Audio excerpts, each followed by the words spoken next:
Hello and welcome to the first IdeoLogs debate. Today we have Fizzy The Mutualist and Filthy Heretic here to discuss the differences between their ideologies. So they'll be doing each other's opening statements. So Fizzy will be describing agorism and Heretic will be describing mutualism for the opening statements. Then they'll switch back to their actual positions for the main argument. You can find both of their links in the description, so please check them out if you want to hear. So first, Fizzy The Mutualist's opening statement on agorism. All right, so based on what I personally know regarding agorism, agorism is essentially a form of market anarchism where counter economics are emphasized as a way to basically combat state action and to starve the state of its economic legitimacy with counter institutions such as black markets in the fulfillment of that goal. Now, and of course, there's the differentiation in regards to different types of markets, like the white markets, gray markets, black markets. I'm not really going to get into that, but those distinctions are recognized under the Agorist thought very definitively. And of course, Heretic can get into that as we move on from the opening statements. But essentially, agorism can be boiled down to counter economics through black markets against the state and its economic monopolies. And basically the emphasis on that, essentially. Okay, so now Filthy Heretic's gonna do his part on mutualism. Alright, so the main difference I see between mutualist and, I don't want to say agorist because it's not mutually exclusive to agorism. The main difference is the property ethics. So let's begin by explaining property.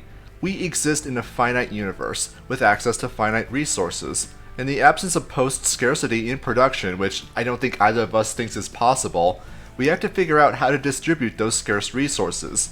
Naturally, people will have rivalrous, mutually exclusive claims to certain resources. You and I can't consume the same apple simultaneously, for example, but we have three ways to determine who gets what: deliberation, violence, and property rights. For the sake of brevity, I'll forego explaining the first two, and just state that I and my opponent both agree that property rights is the best method for resolving rivalrous claims to scarce resources.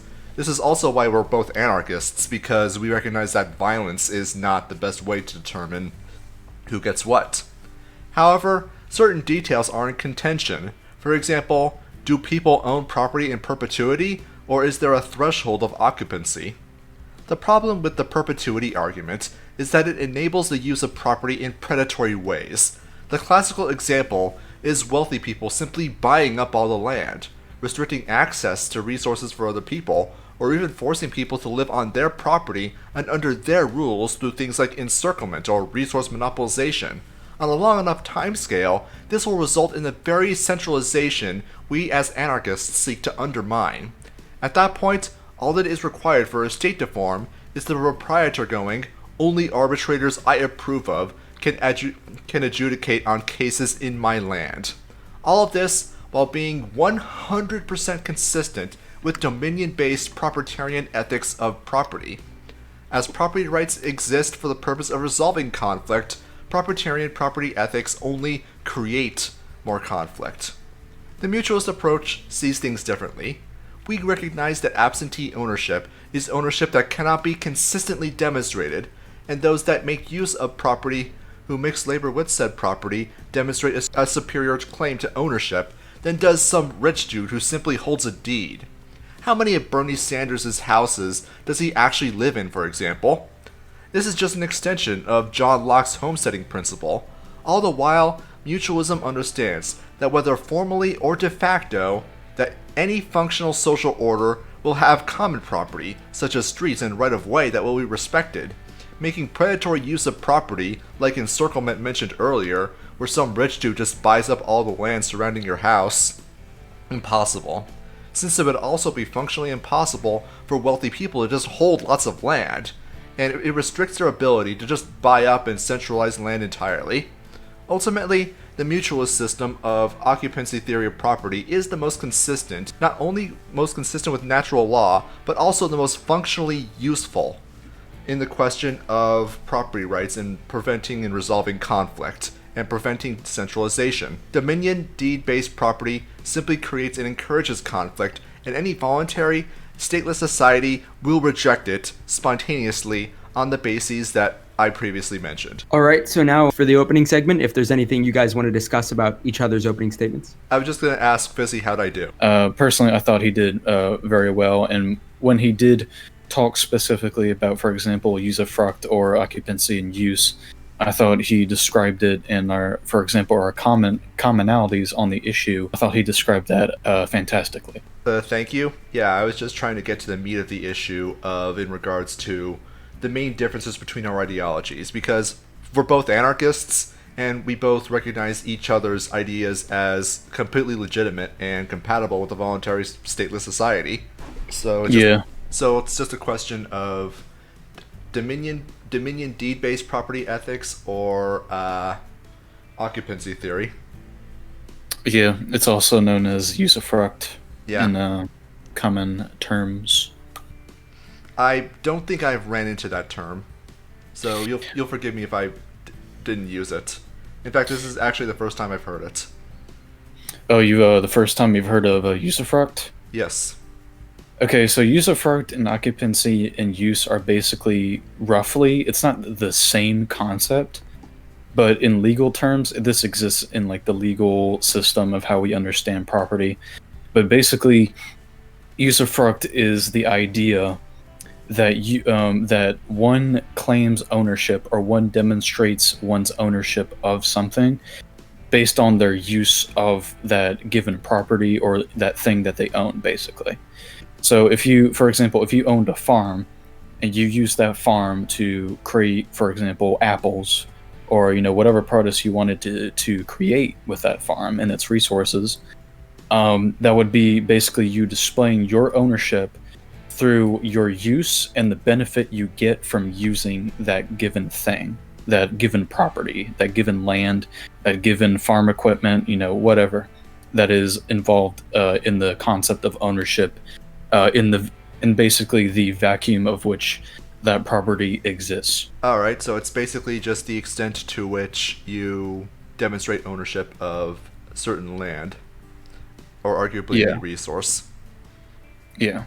Of course. And of course you can tie this also into, of course, the homestead principle. Like you mix work into a given thing, and that thing can basically become yours through that labor and through that basically that use of that land or whatever resource you're using to basically establish a basis for the idea of being the rightful owner of something. All right. And just a quick question. You understand what encirclement is, right? I used that term twice in the opening statement, and I didn't really go into detail for the sake of brevity. It's not a term that has to do with like the limits of like one's property, does it? No. It's just it's a concept that exists when you're describing a hypothetical where someone could use their property for predatory means. Like rent-seeking behavior where you can, for example, like there's like kind of like the road argument, or I forget the specific one, but I've heard this from another figure I talked to. But basically, his idea was that, let's say somebody claims a part of a road and they set up a toll there, and you have to basically pay a rent to that owner of that toll in that specific part so that you can basically continue on that road. I was wondering if you would consider that basically a predatory use of like a property ownership. No, I wouldn't. I mean, when I talk about encirclement and predatory uses, I just want to know like what you define as predatory behavior. And I think we can both agree that encirclement, which is when you buy up all the land around someone and prevent them from leaving or going in, or preventing utilities from getting in. So basically, you have their property under siege. That would be predatory, right? Okay, so in my example, where let's say the public owns a given thing like a road, or maybe even not even like the general public, but just like a group of people in a community, let's say you own the road. Let's say they claim ownership to a part of a road and basically prevent people from moving forward without having to pay an economic rent to get through that toll, even though technically it is owned, or at least they should have access to that part of the road. I don't don't think that's really going to be a problem for the simple fact that the business model doesn't make sense. You're basically incentivizing a lot of alternatives to be developed to get around it. You could take a detour, for example, and whoever owns a detour who uses a business model that imposes less or even no direct costs onto the user, for example, they just have billboards as opposed to tolls, they'll be making an absolute killing.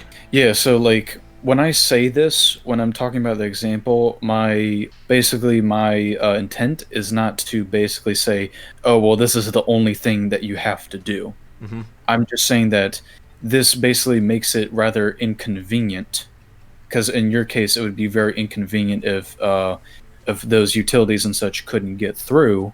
If they can't get through without paying a rent that they otherwise would not have to pay, it doesn't really matter whether or not it itself is like for example, you said basically a flimsy business model. Mm-hmm. Whether or not you make a good investment, let's say, you become a landlord or whatever, and let's say you do that you manage that very poorly, like that doesn't detract from the actual action itself. Mm-hmm.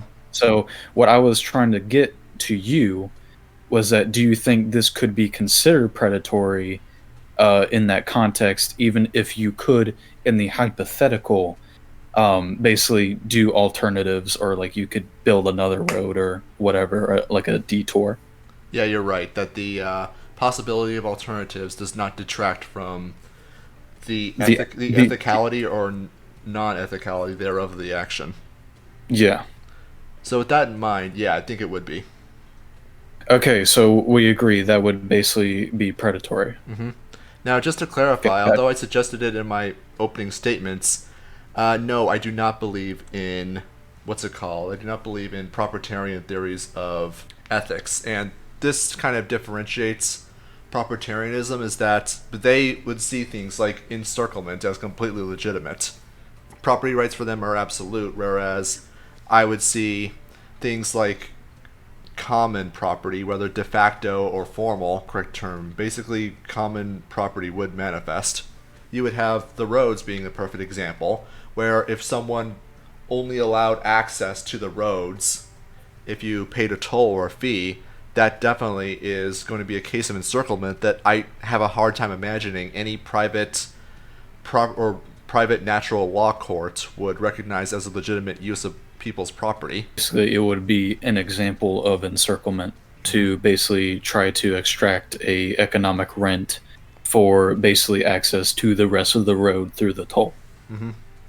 And we've had examples in history where, prior to the state monopolizing roads, it was very common for roads just to be considered common property. Yeah, well, for example, this is a huge issue, especially with how most people understand property. You could also say this, for example, of like communists or communist anarchists, is they'll basically divide private property and use that general term to describe many things, and then they'll use public property, which can also describe state-owned property, like a national park. Mm-hmm.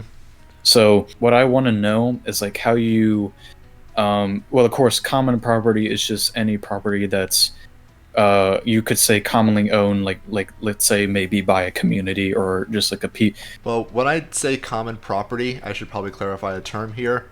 It could mean multiple things simultaneously that are not mutually exclusive.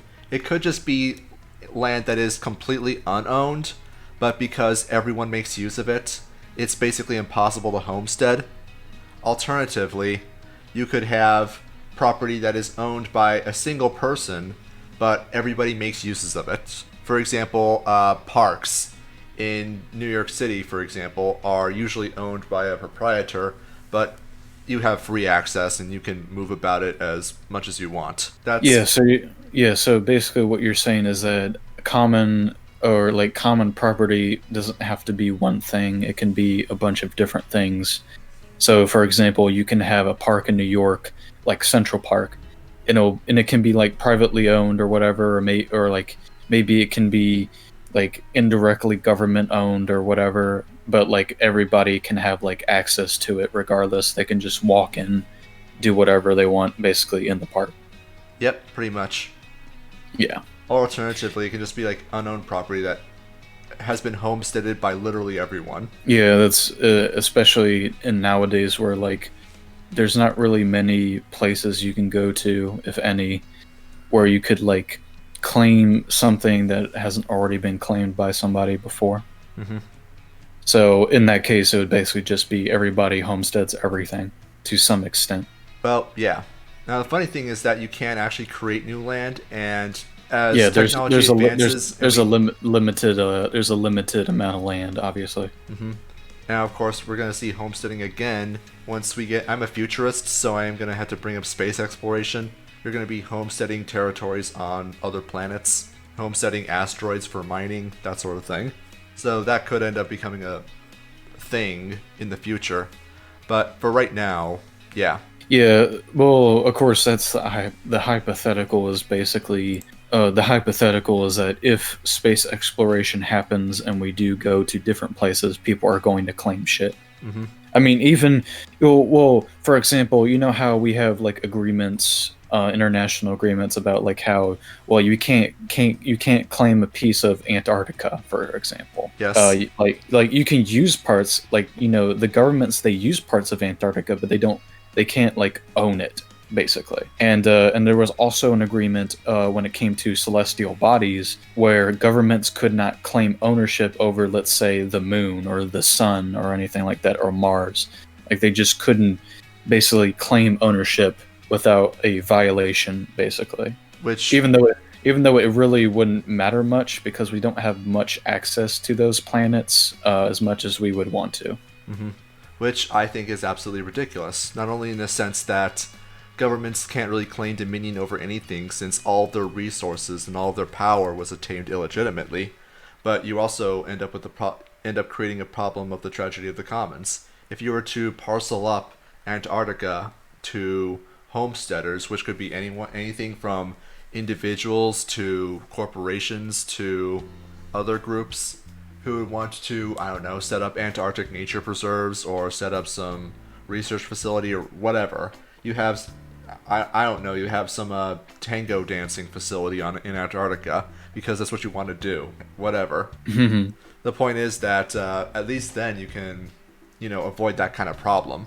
Yeah, well, of course, if you say like, oh well, this shit is going to be commonly used, so like don't act like you can just take like this portion and then say like, hey, I can do whatever I want, and I can also keep people from coming to that part of Antarctica if I want to, basically. Well, I think a common property or a portion of land being parceled out as common property is going to be more spontaneous, and it's not something that someone's going to say, oh, this is common property now. I mean, if you already own the land, you can do that.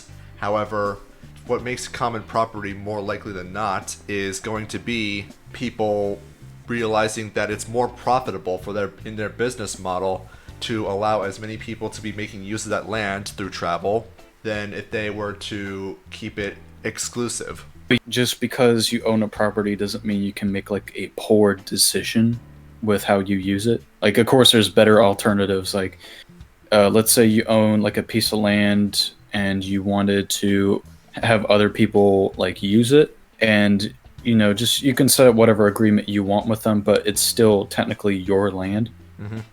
Or whatever resource you have doesn't have to be specifically land, but you can make. I feel like what you demonstrate is that you can do some weird shit like a tango facility or whatever, but that wouldn't be most beneficial to you in the long run. Probably not. As opposed to other methods that you could use. Now, I'm not trying to suggest that people will always know the best way to use their own land. It goes without saying. Well, of course, they won't. Some people are going to have some really stupid ideas. Some people are going to have really brilliant ideas, and of course, there's a lot of room in between. However, naturally, since we're both advocates for a freed market, there's going to be a churning process as people compete with each other, figure out what the best and the worst ideas are, and the people who have really stupid ideas are generally going to be bought out by the people who come up with generally good ideas, or at the very least, the defining good in this case as providing services or goods that the market wants. Basically, people who come up with really unprofitable ideas get bought out by people who come up with profitable ideas. Yeah, so yeah, it's the basic idea of markets is that the basic idea of markets is that you have people who, for example, can provide like a good or service. And if people don't want that good or service, they're not going to buy into it. They're not going to fund it. So they're eventually going to either, get bought out or go bankrupt or whatever condition where they would basically not do well in the market. So basically, what you're left with is the people who are most capable at satisfying that said need or want or whatever people want in that given market, whether it be, a good or a service. And of course, the consumers are only going to pay as much as they need to. They're not going to go to a place where you can get like a massage for $20 when you can go to another place and get it for like $5. Of course, that's just an example, but basically, people don't want to have to pay more than they have to, and they're always going to go for basically the cheapest option, the one with the best quality, and the one that basically can, of course, stay afloat. But that usually coincides with every other aspect because otherwise they're not going to do as well in the market. I want to try to get after one of the primary disagreements that we have, which is going to be the question of occupancy versus dominion. Now, with that in mind, I was trying to figure out, how do you know when property is abandoned? I think it's the core question. So I'm assuming we both agree that if property is abandoned, that people can just homestead it again.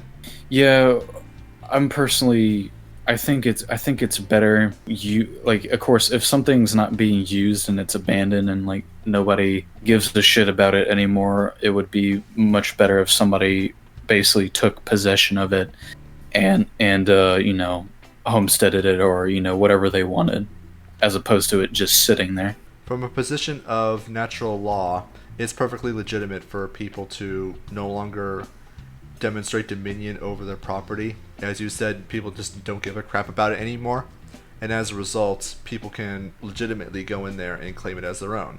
It might be some old factory that has been unused for 30 years, and then you go in and you turn it into, I don't know, apartments.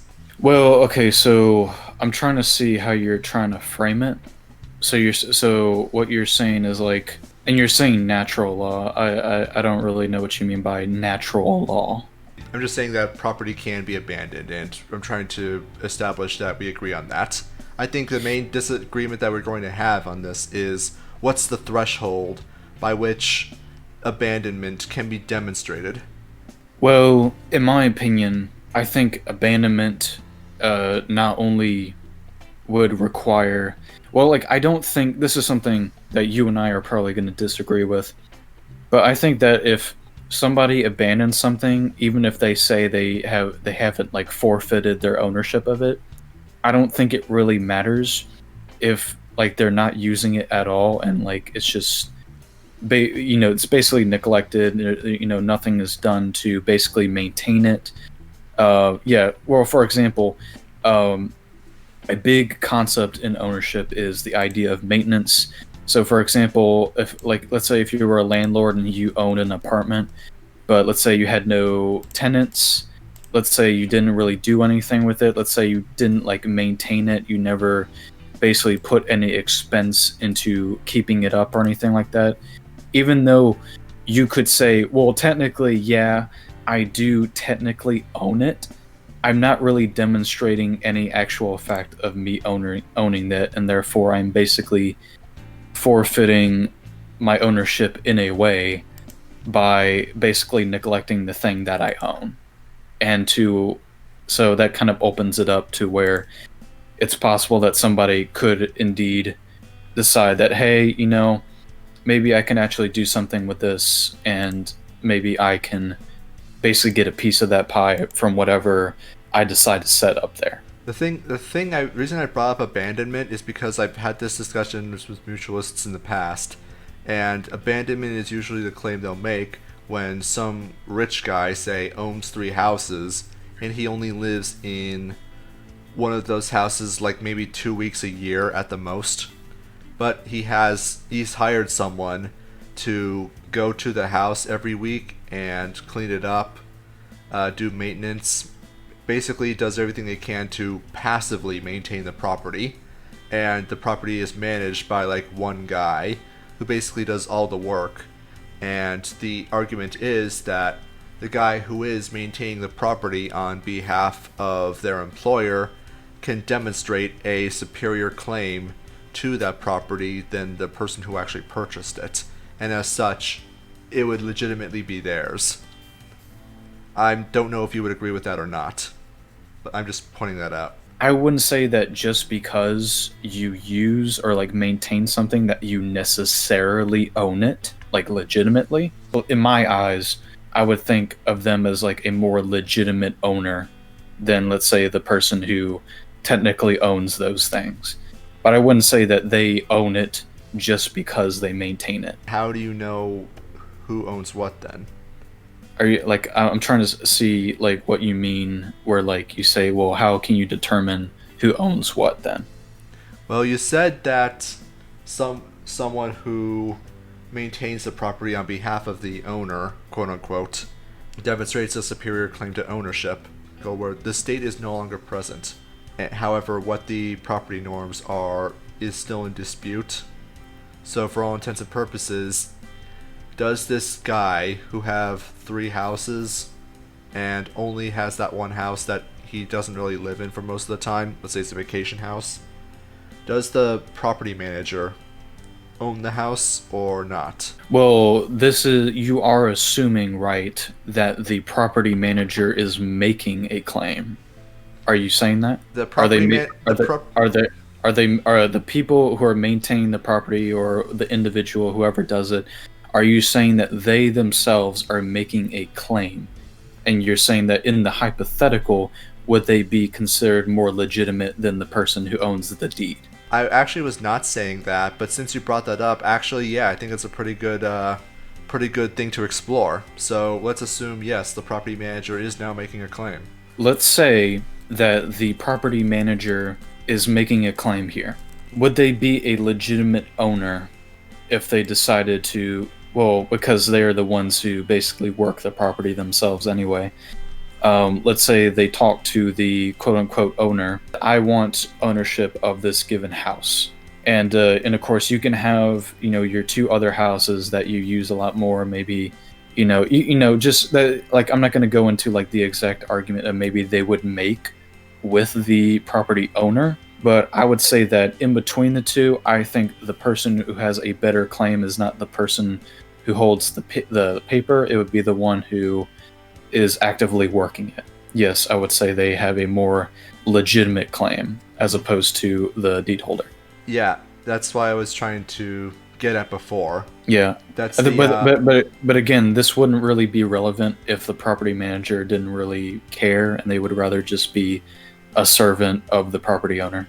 For all intents and purposes, we're going to assume that the property manager says, hey, I think I should actually have this property. I think I should formally own it instead of you.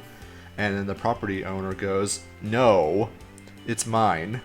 And as a result, you get a dispute, which is, how do you resolve this dispute?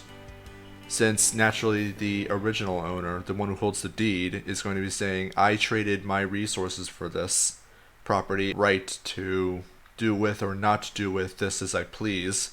And I've clearly demonstrated that I have not abandoned it since I am hiring my opponent here to maintain it on my behalf. The other guy is going to say that I've been maintaining this property. I demonstrate ownership a lot more consistently and a lot more clearly than my opponent. So therefore, I have a superior claim.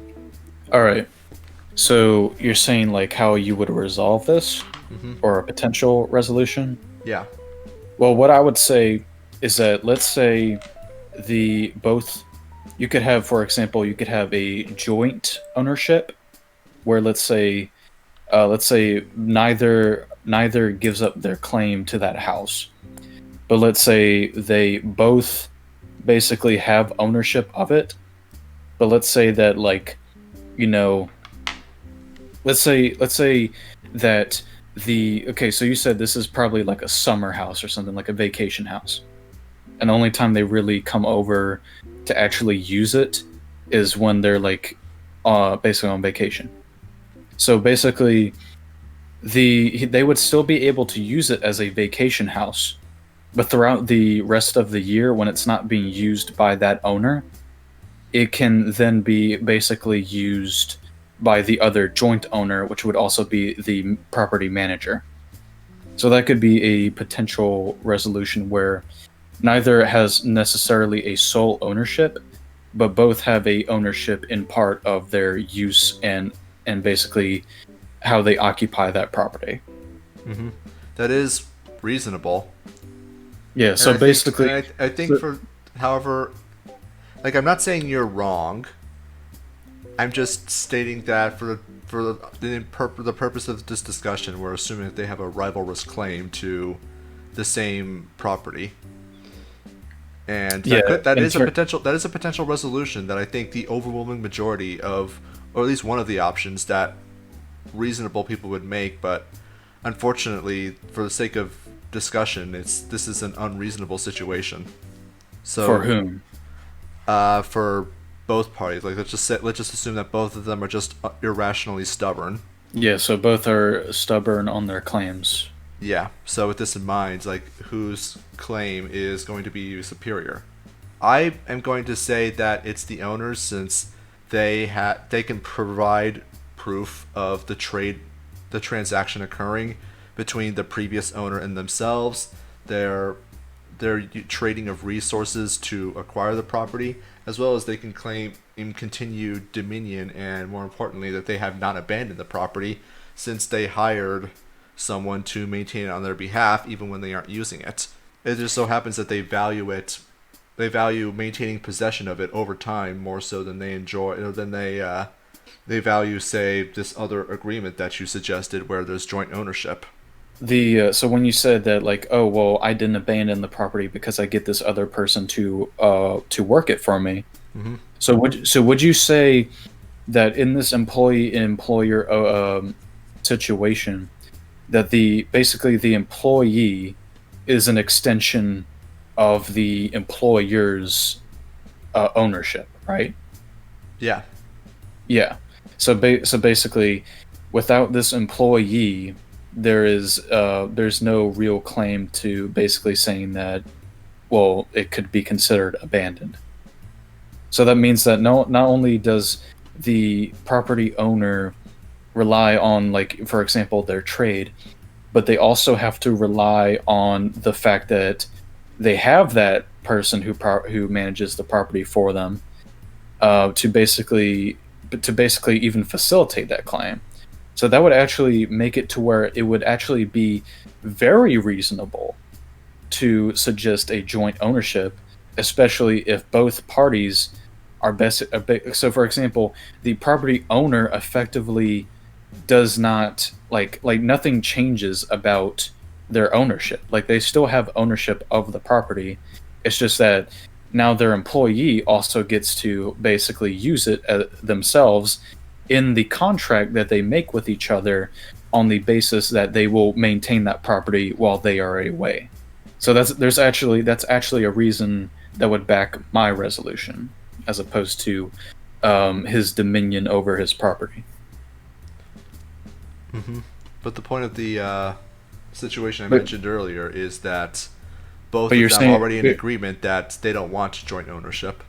Both of them already agree that they don't want that. So that would basically just be a judge imposing their will upon it, which neither of them would come out. I think both of them would agree that this is unsatisfactory. So both are stubborn in their ownership. Neither want to actually come to a reasonable resolution, such as the joint ownership. Then I think it would probably most likely default to the basically the owner themselves, or at least they'd have more general leverage. Not necessarily that, like, they have there's no objective superior claim they can make, but they can make the one that kind of can basically stand more on its own 2 feet, as opposed to whatever claim that the property manager is making.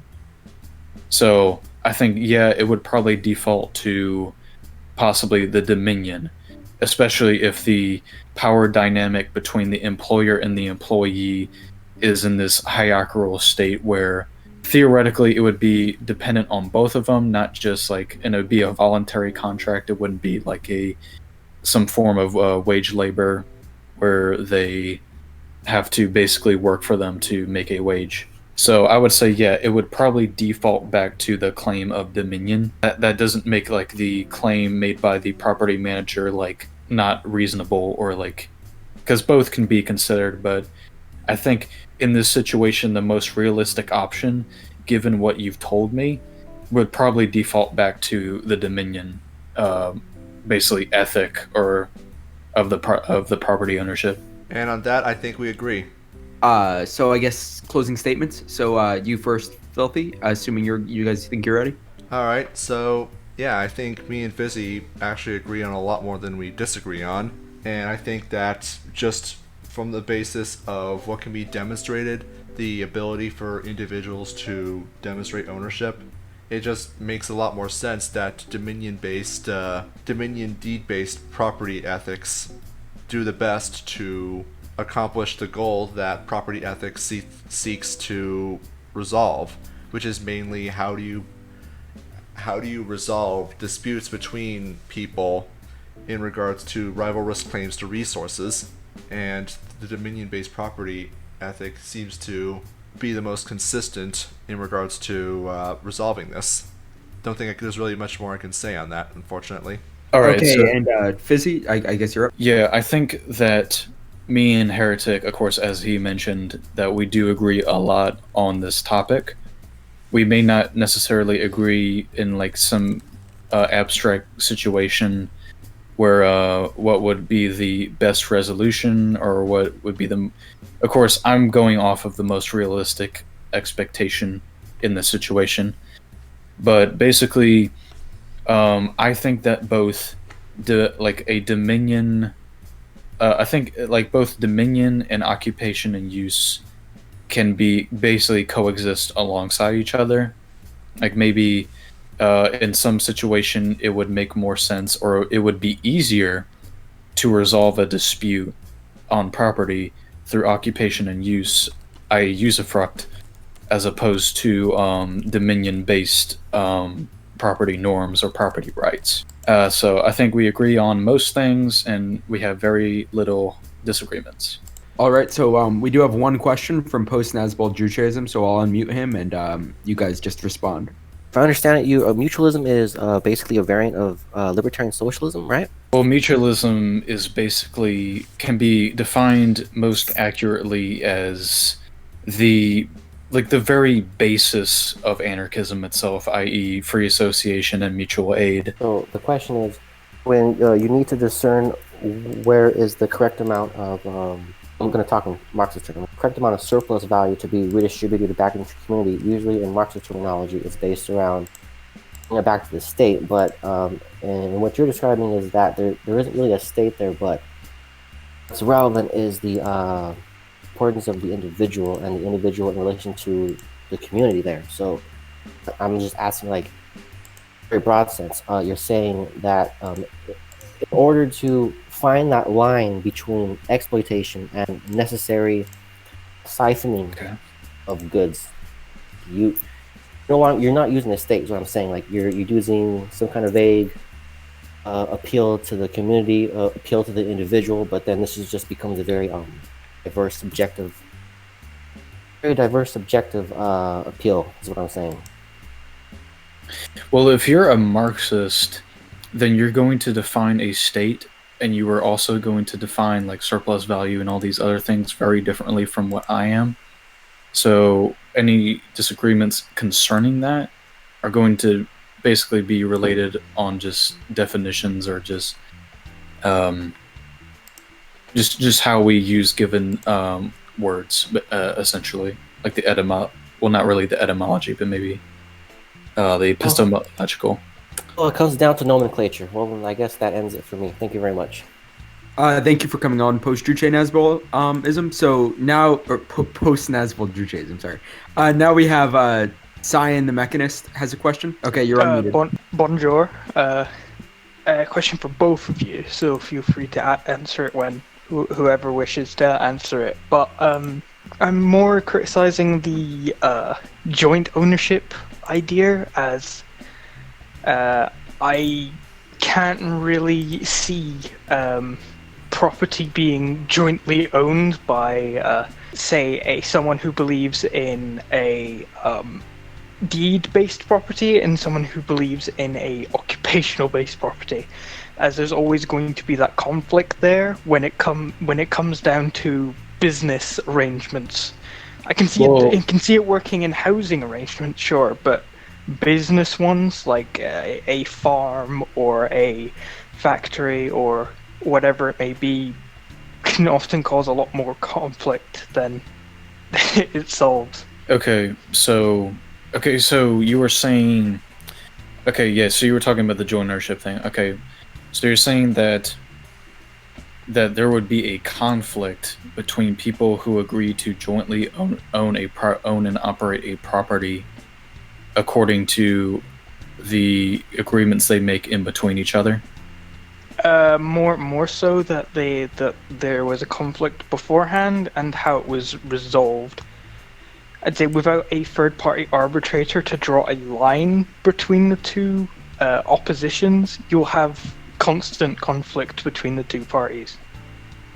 Well, if there's a condition where they would basically have constant conflict even though they made this agreement to begin with, in which both parties basically said that, yeah, we're fine with this, I would say that this would be pretty unlikely, and the agreement itself would not have basically happened.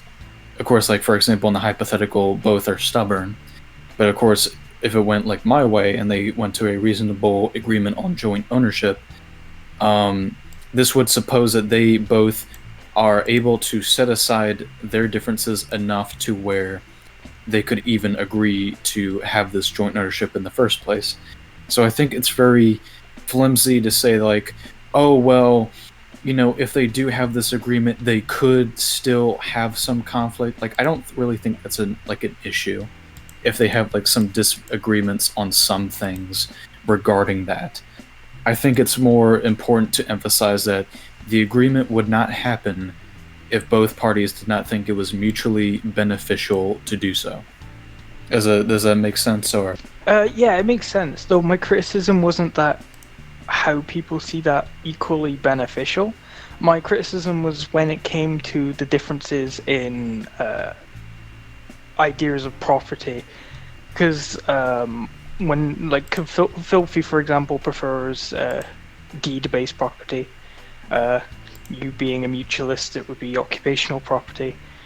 I just, when it comes to land, etc., there's obviously going to be some conflict there, no matter what a prior agreement has happened. I don't see it as unreasonable to say that if a split in the business was to be established, for example, what isn't going to be split would require a third-party arbitrator. You can see that even with consistent property usage, both in occupational and deed-based property, that there's constant conflict, and there needs to be a court system to establish a equal basis based on each context. The issue is that we live in a society that already has a court system in place, even in the cases of that, and it does not prevent conflict regarding property to happen. And when you said, like, oh, well, just because the prior agreement happened doesn't mean there won't be conflict, conflict is not a net negative, and it's not always enough to where it would basically make the prior agreements obsolete necessarily. So what you're making an argument based on something that's already been resolved in this hypothetical, which is basically the ownership dispute. And in that ownership dispute, the reason why me and Filthy made this argument or this hypothetical is because it both demonstrates how the occupation and use and the deed or dominion would affect basically what could be the resolution, or what would be basically the preferred notion in that given situation. So in the hypothetical that we are now going on with, which is the one I suggested in this situation, which is that both have the joint ownership, this would mean that basically the conflict of ownership that was being resolved through the dominion versus occupancy was already basically dealt with. So that means that there wouldn't need to be a court to resolve an issue on a topic that has already been resolved by the two parties. So I don't really understand why you're trying to say, oh well, no, you need a court system to keep conflict from happening on property based on ownership.